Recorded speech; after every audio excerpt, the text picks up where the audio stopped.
It was a quiet Thursday evening when Sarah, a 28-year-old investigative journalist, received a phone call from an unknown number. The voice on the other end was low, almost a whisper. "You shouldn't have come back," it said, sending a chill down her spine. She tried to trace the number, but it was blocked. Shaking it off as a prank, she turned off her phone and settled in to write her next piece on an unsolved local mystery, one that had haunted her town for years. 10 years ago, Sarah had left her childhood town of Ashford after her parents died in a tragic accident. The event was ruled an accident, but something about it never sat right with her. There were whispers, rumors of strange happenings surrounding the night of their death.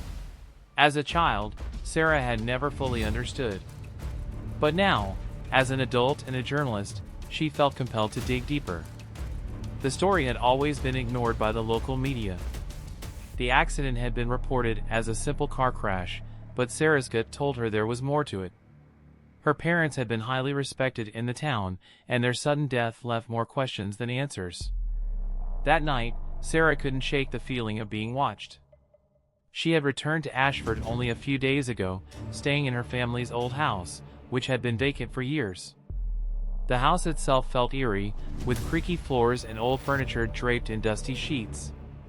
The silence was deafening, broken only by the occasional gust of wind howling through the broken windows. At around 2 a.m., Sarah heard a loud bang from the kitchen. Her heart skipped a beat. She slowly got up from her desk, her footsteps muffled by the warm carpet. As she entered the kitchen, the lights flickered on and off. The room was cold, colder than it should have been. Her breath was visible in the air. On the counter, a single phone lay, blinking with a new message. It was from the same unknown number. "You're getting closer, but it's already too late." A cold sweat broke out on Sarah's forehead.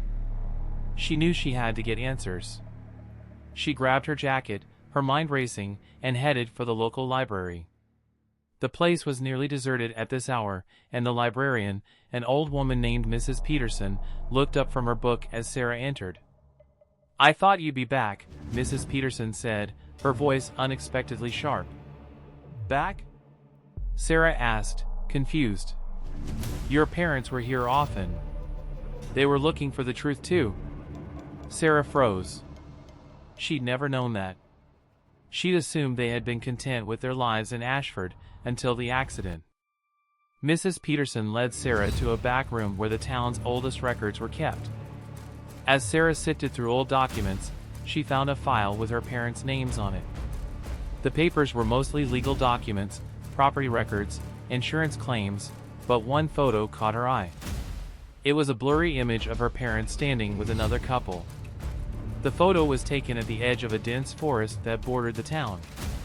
That forest.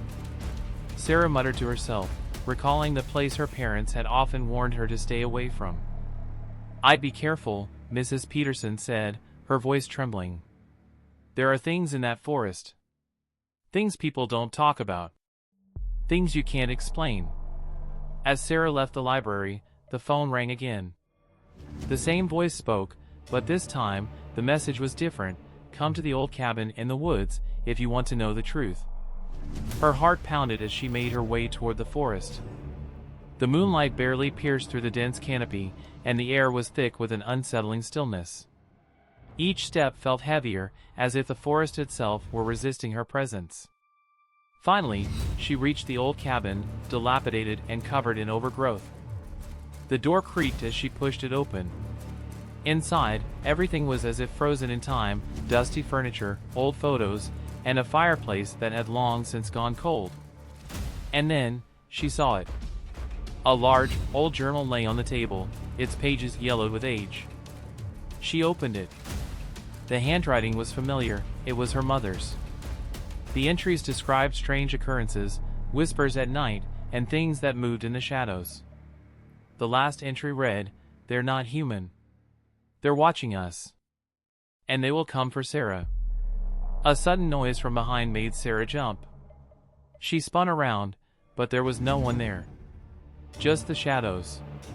She heard a low growl, something that sounded almost human.